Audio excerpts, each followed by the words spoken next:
అందరికీ నమస్కారం. ఈరోజు మనం శ్రీ శివమహాపురాణంలోని విద్యేశ్వర సంహితలో ప్రయాగ అందలి మునీంద్రులు శీఘ్రముగా పాపములను నశింపజేయు సాధనలను గురించి సూత మహర్షి అడగడాన్ని గురించి తెలుసుకుందాం. ఆద్యంతములయందు అంటే మధ్యమునందు కూడా నిత్య మంగళమయుడు, తనకు తానే సాటి అయినవాడు, అతులనీయుడు, ఆత్మస్వరూపమును ప్రకాశింపచేయు దైవము, 5 ముఖములు కలవాడు, లీలగా అనాయాసముగా జగత్తు యొక్క సృజనము, పాలనము, సంహారము, అనుగ్రహము, తిరోభావము అను 5 ప్రబల కర్మలను చేయించుండెడివాడు, సర్వశ్రేష్ఠుడు, అజరామరుడు, పరమేశ్వరుడు, అంబికాపతి, భగవంతుడగు శంకరుని నేను మనస్సులోనే ధ్యానిస్తాను. వ్యాస మహర్షి ఇట్లా అన్నారు. ప్రయాగ క్షేత్రము గొప్ప ధర్మములకు నిలమైనది. గంగా యమునల సంగమముతో శోభిల్లుతున్నది. పుణ్యములకు ఆలవాలము, బ్రహ్మలోకమును చేరుటకు మార్గము. ఇట్టి దివ్య ప్రదేశమున సత్యవ్రతమునందు తత్పరులైన మహా తేజస్సంపన్నులు, మహానుభావులు, మహాత్ములైన మునుల చేత ఒక విశాలమైన జ్ఞాన యజ్ఞము ఏర్పాటు చేయబడినది. ఆ జ్ఞాన యజ్ఞము యొక్క సమాచారమును విని పౌరాణిక శిరోమణి వ్యాస మహర్షి శిష్యుడు మహాముని అయిన సూతుడు అక్కడ మునీంద్రులను దర్శించుటకు ప్రయాగ క్షేత్రమును చేరెను. సూతుని ఆగమనమును విని మునీశ్వరులందరూ ఆనందభరితులయ్యారు. మిక్కిలి ప్రసన్న చిత్తులై వారికి స్వాగతము పలికి సత్కరించారు. తదనంతరం ప్రసన్నులైన ఆ మహాత్ములు ఆయనను విధి విధానముగా పూజించి వినయముతో చేతులు జోడించి ఇట్లా పలికారు.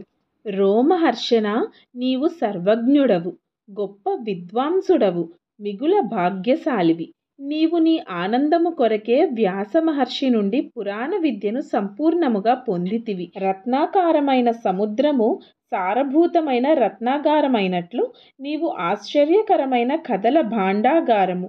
3 లోకములందు భూత భవిష్యత్ వర్తమానములను మరియు ఇంకేదైనా వస్తువు ఉండినచో అది నీకు తెలియనిది కాదు.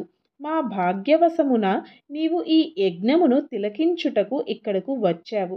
ఈ నెపము చేత మాకు శ్రేయస్సును చేకూర్చుతున్నావు. నీ రాక నిరర్ధకము కాదు కదా.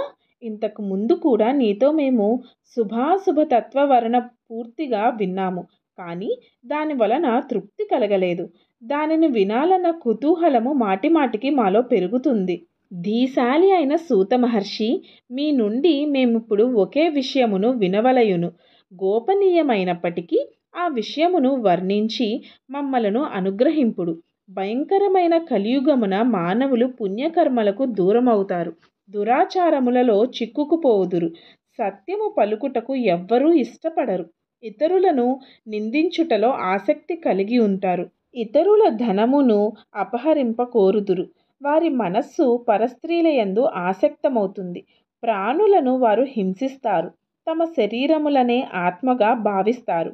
మూర్ఖులు, నాస్తికులు, పశుబుద్ధి కలిగిన వారుగా ఉంటారు. తల్లిదండ్రులను ద్వేషిస్తారు.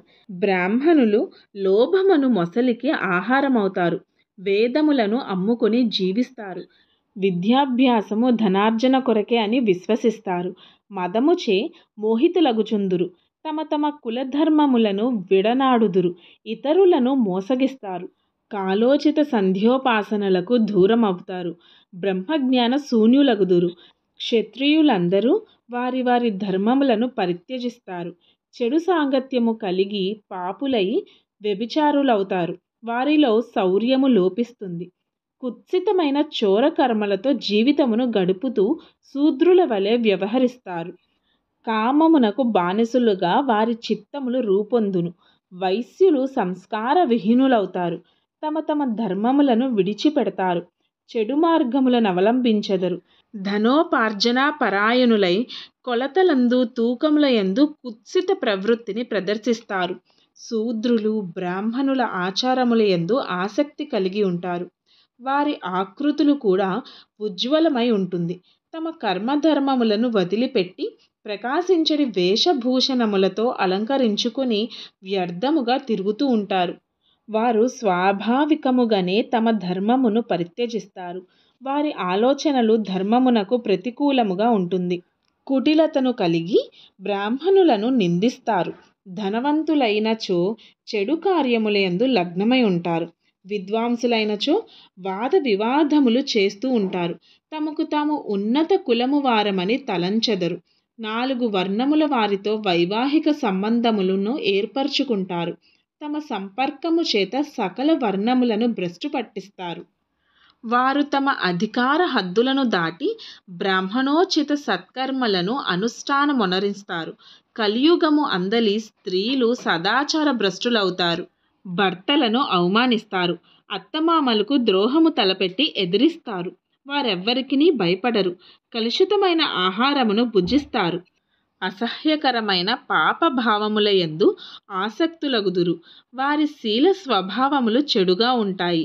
పతిసేవ యందు ఎల్లప్పుడూ విముఖులై ఉంటారు. సూత మహర్షి ఇట్లు వారి బుద్ధి నశించి ఉండును. వారు తమ తమ ధర్మములను త్యజించి ఉందురు. అట్టి వారికి ఇహపరలోకముల యందు ఉత్తమ గతులు లభించవు. ఈ ఆలోచనల వలన మా మనస్సు వికలము చెందుతుంది. పరోపకారమునకు సమానమైన ధర్మమేదియునూ లేదు. మీరు సమస్త సిద్ధాంతములన్నీ తెలిసినవారు. ఈ సకల పాపములను నశింపజేయు చిన్న ఉపాయం ఏదైనా దయచేసి తెలపండి. మునీంద్రుల మాటలను విని సూతుడు తన మనస్సులో శంకరుని స్మరించి వారితో ఏం చెప్పారు అన్నది వచ్చే వీడియోలో తెలుసుకుందాం. నా ఈ వీడియో మీకు నచ్చినట్లయితే లైక్ చేసి షేర్ చేయండి. మరిన్ని ఇలాంటి వీడియోల కోసం నా ఛానల్ను సబ్స్క్రైబ్ చేసి నన్ను ప్రోత్సహించండి. ఇది కార్తీక మాసం కనుక కార్తీక మాసం యొక్క పురాణ కథలను నా ఛానల్లో వీడియోస్ రూపంలో పోస్ట్ చేస్తాను. ఆసక్తి ఉన్నవారు కింద ఉన్న లింక్ని క్లిక్ చేయండి. ధన్యవాదాలు.